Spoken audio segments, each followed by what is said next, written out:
You know you're in for a treat when you hear a much older person start a sentence with, "back in my day." The world used to be different, and we all know it, but what gets lost sometimes is just how different things used to be in the day-to-day world. We don't need to look at what the world was like before major life-changing inventions like cars or antibiotics to appreciate how odd things used to be either.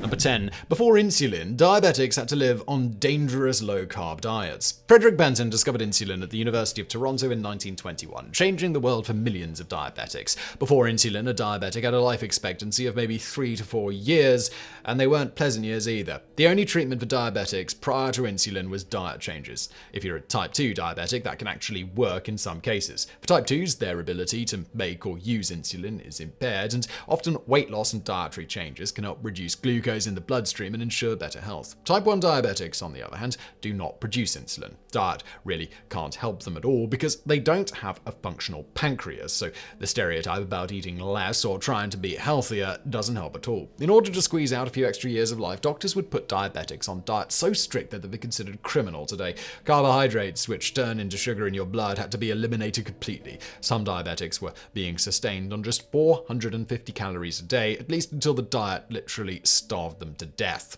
Number 9. Inducing rat ovulation was a great way to test for pregnancy before home test kits. In 1977, you could finally head to a drugstore and for the first time ever buy a home pregnancy test. But what was a woman to do before then? There was a method that was devised 50 years prior to that convenient at-home test that could also let you know if you were pregnant, but instead of peeing on a stick that could gauge your hormone levels, you needed access to a female rat and someone capable of later dissecting it. You can see why the at-home test proved to be a bit more popular. In 1927, something called the A to Z test was created by doctors Salma Ashheim and Bernard Zondek. Urine from a woman who suspected she might be pregnant was injected into an immature female rat or mouse. If the woman was pregnant, her hormones would trigger an estrus reaction and cause the rodent to go into heat. The animal had to be dissected to determine this. There were other methods over the years as well, including mixing urine with wine, which may have actually yielded accurate results sometimes, as well as urinating on barley or wheat seeds to see if they would grow. Modern tests showed that 70% of the time, this testing method was actually accurate.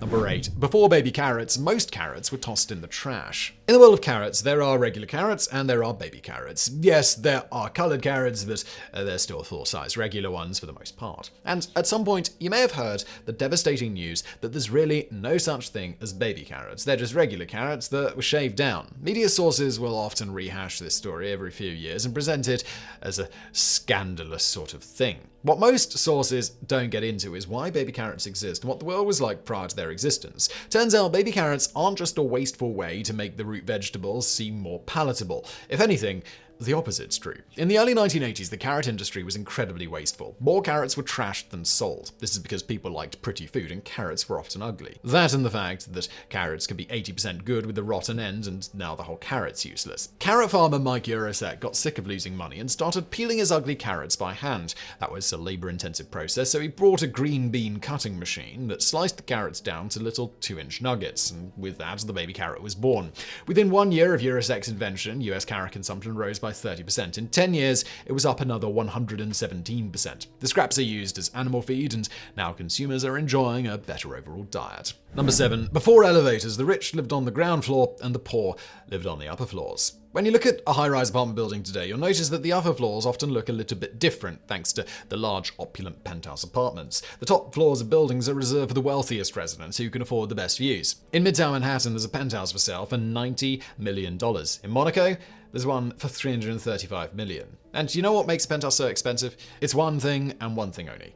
The elevator. Prior to the invention of elevators, the richest residents of a building lived closer to the ground. The less well off you were, the higher up you went. The top floor of many buildings was considered servant quarters. And that makes sense when you consider that people on the top floor were going to be carrying all of their furniture up the stairs to move in. The ground floor afforded you the luxury of going in and out as you pleased and ensured that you rarely had to run into the people on the upper floors. Number 6. Before barbed wire, the beef industry was much smaller and costlier. Before barbed wire, the world had a lot fewer cliché tattoos, but that is not the only contribution this method of secure fencing is responsible for.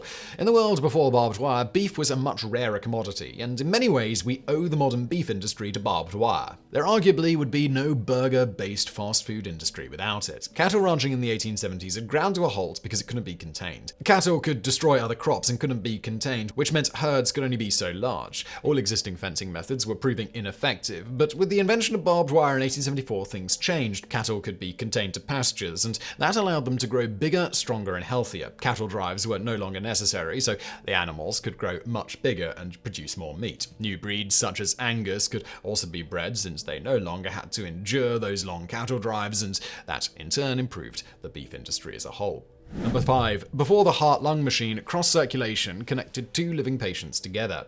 Cardiopulmonary bypass is the process you'll undergo if a surgeon ever needs to open you up to operate on your heart. A machine, often called a heart-lung machine, will take over the functions of your heart and lungs since they're going to be otherwise occupied, but your blood and oxygen still need to flow. These machines were developed through the 1950s, and the process of testing them ended with a number of deaths. Between 1951 and 1955, there were 18 surgeries and only one patient survived. Before machines, there were still successful methods, however. An 11-year-old boy underwent heart surgery in 1954 and survived thanks to a method called controlled cross-circulation. For that, his father was put under anesthetic and the boy's veins and lungs were connected to his father's. His father became a secondary, living circulatory system for his own son, allowing blood and oxygen to flow between the two of them while doctors repaired the boy's heart. Number 4. Before crash test dummies, living volunteers were used. Sometime after the invention of the automobile, people began to realize that crashing an automobile was a seriously dangerous thing. But how could you figure out what the most dangerous parts of the crash were without actually crashing people? Enter the crash test dummy. They were developed throughout the 1950s and 60s as a means of testing not just cars but planes and really anything that could move at a dangerously fast pace. Adoption of the crash test dummy wasn't instantaneous, however. There were a lot of automobile manufacturers and a lot of safety tests being done for decades before they became industry standard. That's why from 1960 until 1975, people like Lawrence Patrick were volunteer crash test dummies. Patrick's contribution to impact testing was invaluable, because while a crash test dummy could tell you how bad a crash could be, it couldn't tell you how much a human could take. That was Patrick's job. Living subjects like Patrick weren't the only ones either. Some studies strapped corpses into the cars to test them. They even used pregnant baboons for a time. Number 3. Back in the day, marathon runners drank booze during races. The first marathon dates back to 490 BC, so this is an ancient custom. The modern marathon can involve a lot of planning and fanfare, and you'll often see people on the sidelines providing water and sports drinks to the runner in an effort to keep them hydrated. But there was a time when we weren't entirely sure what a person should be drinking when they were running, and that led to a lot of boozy marathons. On the one hand, if you run and get tired, you feel thirsty, so drinking anything seems like a good idea. On the other hand, the fact that runners were once advised to drink champagne of all things does seem confusing at best, since being both drunk and gassy certainly doesn't help your running game.